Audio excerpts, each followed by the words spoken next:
कहते हैं ना कि ऊपर वाले ने आपकी एक किताब लिखी हुई है, शायद मैं भी उस किताब का एक पन्ना हूँ। जैसे कि हम इंडिया में हैं तो हमारे पेरेंट्स कई कई बार हमारे करियर चॉइसेस के अगेंस्ट होते हैं। तो क्या आपके साथ ऐसा कभी हुआ है कि आपके पेरेंट्स। अगर पूछा जाए तो कौन से ऐसे माँ-बाप है जो कहेंगे कि बेटा तू सिर्फ न नाटक नौटंकी करता रहे, एक्टिंग करता रहे। सबको ऐसा लगता है यार कुछ करियर में करो, कुछ बनो लाइफ में, कुछ जी। इंजीनियर बनो, डॉक्टर बनो या कुछ भी बनो। ऐसे नो डाउट मेरी कोई इतनी बहुत अच्छी शक्ल-सूरत नहीं थी, हाइट, पर्सनैलिटी नहीं थी। लोग कहते थे कुछ कर पाएगा तू? मैंने कहा कोशिश कर रहे हैं, ईश्वर ने सबका एक फ्रेम बनाया है। What is Titu Varma as a person, अगर मैं आपको ये कहूँ। आपने कैसे जज किया कि मैं अच्छा इंसान हूँ तो फिर मैं पड़ोसियों को भी खिलाऊंगा? टीटू वर्मा रियल में भी ऐसा है और वो स्क्रीन पे भी ऐसा है। कोविड से पहले हम लोग मैनुअली स्ट्रगल करने जाते थे, जल्दी जल्दी खाना बनाया। स्ट्रगल तो सबने देखा ही होगा। देखो आउटसाइडर्स के लिए तो बहुत स्ट्रगल होता है जी जो अलग अलग स्टेट से बॉम्बे में आते हैं। राइट। ये तो नया शहर, नए रास्ते, जी। कहाँ जाऊँ, कौन सा प्रोडक्शन, कौन डायरेक्टर, कौन फिल्म, कुछ आइडिया नहीं होता है ना। तो सर अब आप आपके अपकमिंग प्रोजेक्ट्स के बारे में बताइए। ऐसा आपने पूछा नहीं तो सर वो डायलॉग मारिए ना, वो आज मेरे पास गाड़ी है, बंगला है, तुम्हारे पास क्या है। तो आपके लिए लाइक ऐसा कोई कि मुझे इनकी तरह बनना है या ये मेरे रोल मॉडल है, ऐसा कभी कुछ। आप कब गाने सुनना प्रेफर करते हैं। वाइफ के कहने पे उसकी इंस्पिरेशन से यार। नमस्ते, मेरा नाम है फरानाज और मैं हूँ आज आपकी होस्ट। आज हमारे साथ एक बहुत ही प्यारी हस्ती है जिन्होंने कई टेलीविजन शोज, कई मूवीज में कई किरदार निभाए हैं। आइए मिलते हैं टीटू वर्मा से। हेलो सर, कैसे हैं आप। हेलो, कैसे हैं आप? कैसे हैं आप? मैं बिल्कुल बढ़िया हूँ तो सर। शुरुआत चाय से की जाए। चलिए।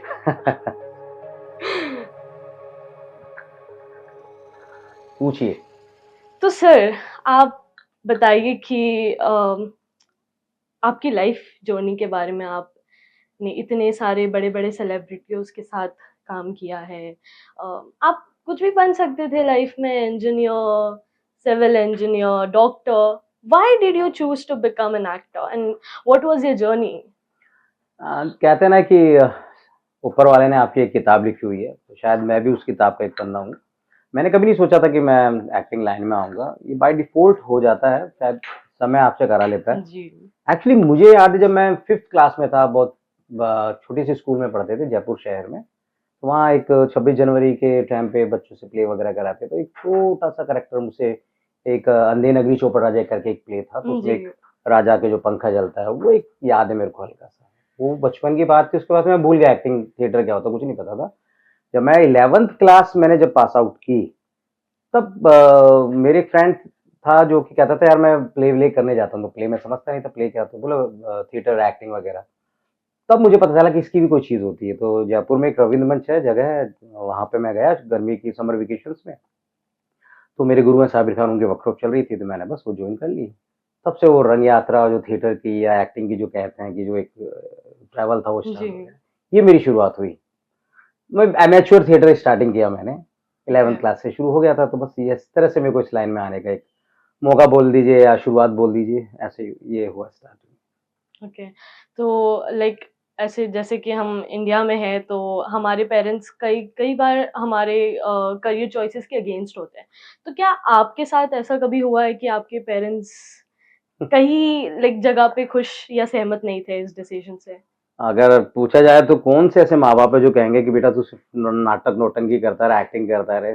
सबको ऐसा लगता है यार कुछ करियर में करो, कुछ बनो लाइफ में, कुछ जी। इंजीनियर बनो, डॉक्टर बनो या कुछ भी बनो। ऐसे मेरी बात करें तो मम्मी-डैडी ने कभी थिएटर करने से रोका नहीं और कभी मना नहीं किया और कभी बोला भी नहीं कि तू इसी में अपना फ्यूचर देख, करियर देख। पापा हमेशा कहते थे कि यार पढ़ाई तू अच्छी कर लेता है, गवर्नमेंट की कुछ तैयारी कर ले। मैंने कहा पापा मुझसे नहीं होगा, मुझसे किसी की नौकरी हो नहीं पाएगी। ये 12th में मेरे को पता चल गया था कि मुझसे नौकरी नहीं हो पाएगी जी। और ये सोच भी लिया था कि इसी को करियर बनाना है थिएटर को। फिर मैंने पढ़ाई भी इसमें कर ली, मैंने एमए कर लिया राजस्थान यूनिवर्सिटी से, एमए इन ड्रामेटिक्स पास आउट हो गया। फिर इसी में मैंने बहुत कुछ काम किया और इसी को पूरा जीवन अपना समर्पित कर दिया। तो घर वालों को पता था ये मानेगा तो नहीं जी। और उन्होंने कभी ऑब्जेक्शन किया भी नहीं। तो जब आपने आपका पहला शो किया, ऑन अ स्केल ऑफ 10 आप कितने नर्वस थे, या आपको ऐसा था कि मतलब कभी आपके मन में ऐसा आया कि नहीं अब नहीं करना मुझे, maybe I just want to go back, no, मुझे कभी नहीं। एक्टिंग में अब नहीं रहना है। क्योंकि कई कई एक्टर्स बीच में ही अपनी जर्नी रोक देते हैं and they just quit it. तो आपके साथ कभी ऐसा हुआ नहीं, था? ऐसा होना ही नहीं चाहिए। जब आप किसी सफ़र पे चल रहे हो तो मंज़िल तक तो पहुँचो। बीच में रुक के वापस आओगे तो भी उतना ही समय लगना है, उतना ही टाइम बर्बाद होना है आपका। तो क्यों ना जी, मंज़िल तक ही जाया जाए। और हौसले तो परस्त उनके होते हैं जिनमें हौसला होता ही नहीं है। जी, या तो चीज़ों की शुरुआत करे नहीं और करे तो फिर डरे नहीं। जी, तो आप मेरा मानना है कि जब कुछ करते हो तो अब फिर करियर ओरिएंटेड चीज़ आपकी लाइफ़ से जुड़ी हुई चीज़ है तो आपको पूरा करना चाहिए। तो स्टार्टिंग से मेरे साथ यही था कि मुझे तो इसी में करियर बनाना है, चाहे कितनी भी हर्डल्स आए। नो डाउट मेरी कोई इतनी बहुत अच्छी शक्ल-सूरत नहीं थी, हाइट, पर्सनैलिटी नहीं थी। लोग कहते थे, "कुछ कर पाएगा तू?" मैंने कहा, "कोशिश कर रहे हैं, ईश्वर ने सबका एक फ्रेम बनाया है, उस फ्रेम में फ़ोटो उसी की लगती है।" तो मेरा भी कहीं न कहीं फ्रेम बनाया, तो उसमें मेरी फ़ोटो लग रही है, तो इंडस्ट्री में जो भी है फ्रेम वैसा काम मिल रहा है, कर रहा हूँ काम, आगे भी चलता रहेगा। ये पॉडकास्ट जिन भी लोगों तक जाएँगे वो काफ़ी इंस्पायर होंगे, काफ़ी मोटिवेट होंगे आपकी स्टोरीज़ से। तो और सर आप ये मुझे बताइए लाइक जैसे कि आप जानते हैं कि नेपोटिज़्म एक बहुत ही बड़ा टॉपिक है, बहुत ही टाइम से चलता आया है बट ऑन अ अगर आप डिफरेंशिएट करें एक नेपोटिज़्म को और एक स्टार किड और एक आउटसाइडर को, तो उसमें आपके क्या थॉट्स हैं कि नहीं लाइक रेफरेंस के तौर पर या काफ़ी घटनाएँ इंडस्ट्री में होती है, देखते भी हैं, सुनते भी नेपोटिज़्म तो है ही। देखा जाए तो उसको डिनाई नहीं कर सकते। अब इस चीज़ को मैं ऐसे कह सकता हूँ कि अगर मैंने घर में खाना बनाया तो पहले मैं मेरी फैमिली मेंबर्स को खिलाऊँगा।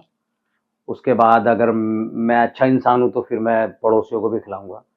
गड़बड़ वहाँ होता है, खराब वहाँ होता है जब आप सिर्फ़ अपने ही बच्चों को स्टार किड जी, बनाना चाहते हैं, स्टार जी, बनाना चाहते हैं और किसी टैलेंट को अगर आप दबा के तो अपने गलत है। लोगों को आगे बढ़ाते हैं, जी, वो गलत है। जी, अपने लोगों को बढ़ाना गलत बात नहीं है, पर किसी का हक मार के आगे बिल्कुल। बढ़ना वो गलत है। तो कहीं न कहीं इंडस्ट्री में ये है ही बड़े लेवल पे नेपोटिज़्म के कई एक्टर शिकार हुए हैं, आप भी जानते हैं, बहुत सारे केसेज़ हुए हैं। लेकिन मेरे साथ तो कभी ऐसा हुआ नहीं क्योंकि मेरा फ्रेंड कुछ अलग है, जी, मेरे साथ नेपोटिज़्म जी, वाली कोई घटना हुई नहीं। जी, सुनता हूँ, देखता हूँ, काफ़ी जगह ऐसी होती है, पर ऐसा नहीं होना चाहिए। हमारी इंडस्ट्री बहुत खूबसूरत है, बहुत जी, अच्छी है और ये टैलेंटेड ओरिएंटेड है ना, टैलेंट ओरिएंटेड है। अगर जी, आप में टैलेंट है तो ही जनता आपको प्यार करेगी। आप कितना ही पुश कर लो, अभी हाल ही में कितनी फ़िल्में आई हैं जो फ्लॉप हुई हैं, आपको भी जी, पता है। जी, एक फ़िल्म आई थी लव यापा, जी, उसमें भी कोई स्टार किड था। उससे पहले एक और फ़िल्म आई थी, ऐसे 3-4 फ़िल्में आई, वो सब फ्लॉप हो गई। जी, तो जनता जनार्दन सबको फाइनल डिसीजन दे देती कि ये चलेगा, ये नहीं चलेगा। जी, तो वो तो उससे है। सब लोगों को समझ जाना चाहिए नेपोटिज़्म खत्म करो, टैलेंट को आगे बढ़ाओ, उससे आप भी आगे बढ़ेंगे। बिल्कुल, बिल्कुल। तो सर आपने कई सारी मूवीज़ करी है, कई सारे सीरियल्स, टेलीविज़न शोज़ किए। एक ऐसा कैरेक्टर या एक ऐसा किरदार बताइए जिससे आप बहुत ज़्यादा रिलेट करते हैं अपनी लाइफ़ में? हुँ, हाँ, मैंने एक फ़िल्म करी थी टर्टल के नाम से, जो कि वाटर क्राइसिस पे है। संजय मिश्रा जी उसमें लीड पे थे। उस फ़िल्म को नेशनल अवार्ड मिला 2018 का।